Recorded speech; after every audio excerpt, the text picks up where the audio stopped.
sur le 45e. Comme ta musique est vaine, ce soir, petit phonographe. Tes mélodies sont figées dans la cire de tes disques. Il n'est pas en ton ressort de plus pressante détente que celle amassée dans l'âme. Car la mer chante ce soir sur l'axe élu de mon cœur. Comme ta musique est vaine ce soir, petit phonographe. Tes plus belles mélodies de tristesse et de gaieté ne nous distrairont jamais du danger dans le brouillard, de la peur toujours accrue, quand sollicite l'inconnu l'appel ému des sirènes. Comme ta musique est vaine ce soir, petit phonographe, que peut donc ton répertoire de symphonies en conserve, sinon que faire danser et se prendre au sérieux le commissaire du bord, qui fait fi des philosophes en trouvant des inconnus par de simples équations.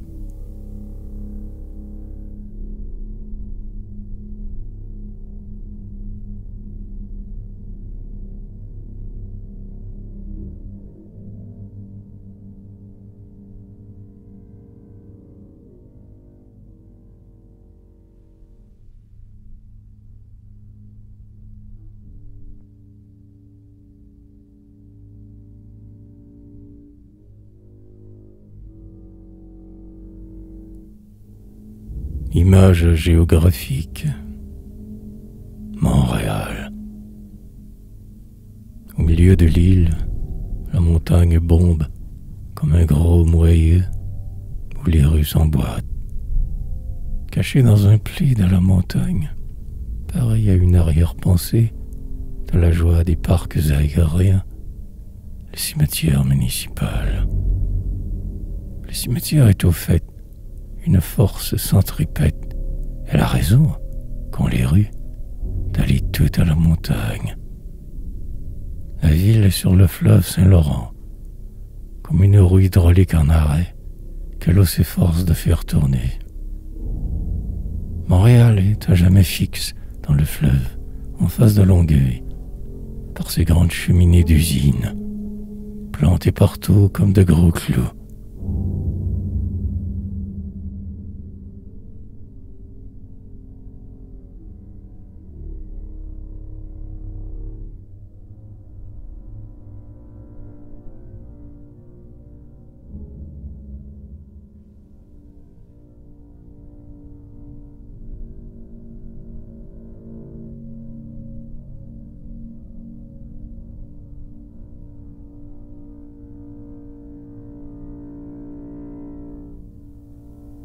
Le parc.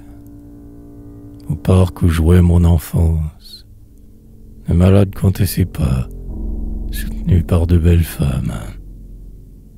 Dans l'allée plus longue que lui, dans une allée jusqu'à sa mort. Ce fut là, autour d'un kiosque, l'avenir à jamais nié, et le bonheur tonnant pour nous dans l'équilibre des sursauts. L'eau jaillit par bonds du bassin. Ne dirait-on pas qu'il y tombe des pierres à courts intervalles? Un homme, chaque fois qu'il pense, pose ses yeux sur le jet d'eau. Un grand parasol de cristal s'ouvre dans l'air et se referme à chaque envolée du jet d'eau. Les arbres ont beau prononcer encore le serment tutélaire. Le passé vieilli et ridé tremblote sur l'eau du bassin. La vie s'est recroquevillée avec les feuilles automnales. Or, ce fut le soir sur les bancs, tiède encore de soleil. Aux lèvres, la rosée déjà. L'homme qui regardait le jet d'eau entendit l'ombre murmurer des phrases qu'il reconnaissait appartenant à sa mémoire.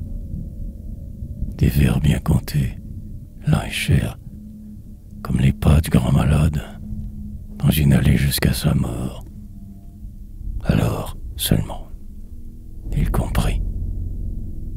Pour pleurer, ce ne fut pas trop. de l'ombre amassée sur le coin le plus obscur du parc ancien.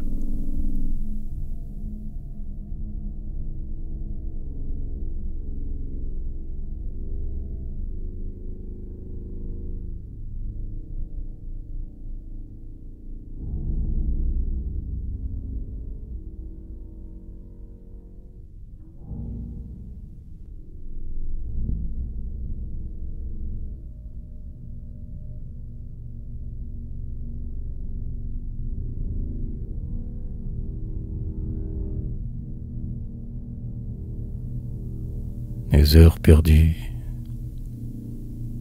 Non, ce ne fut pas celle passée auprès de vous, petite Marielle.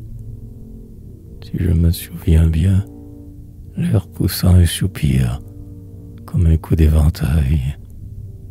Et après chaque aveu, vous fermiez vos yeux pour, au-dedans de vous-même, voir si c'était bien ça. J'étais alors si heureux de retrouver chaque fois de miniatures de moi au miroir de vos pupilles.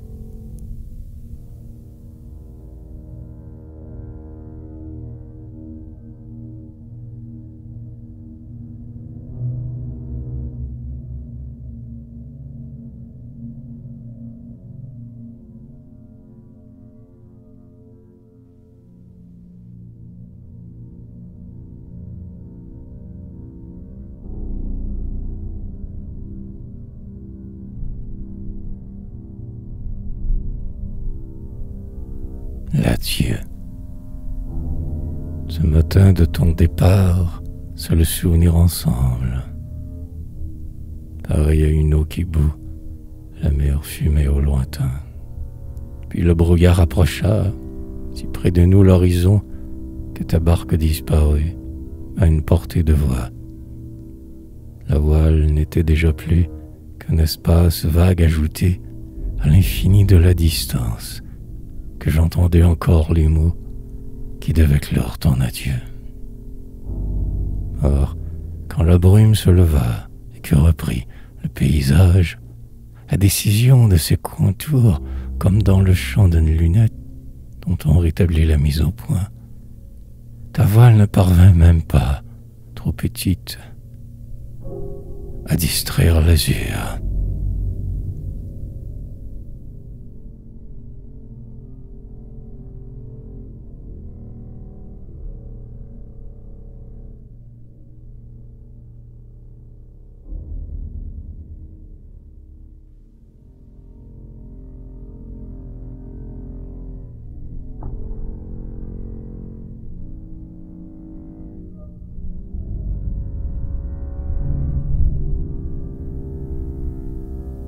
Intérieur.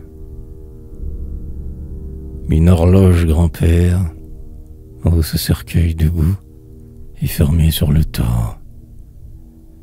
Ce cadran pâle au fond de l'ombre, une face qui n'a plus d'âge. Le clavier, un rictus. Des croissants pour la fenêtre, une découpure d'ongles. Et le pendule se balance comme une hache à deux tranchants.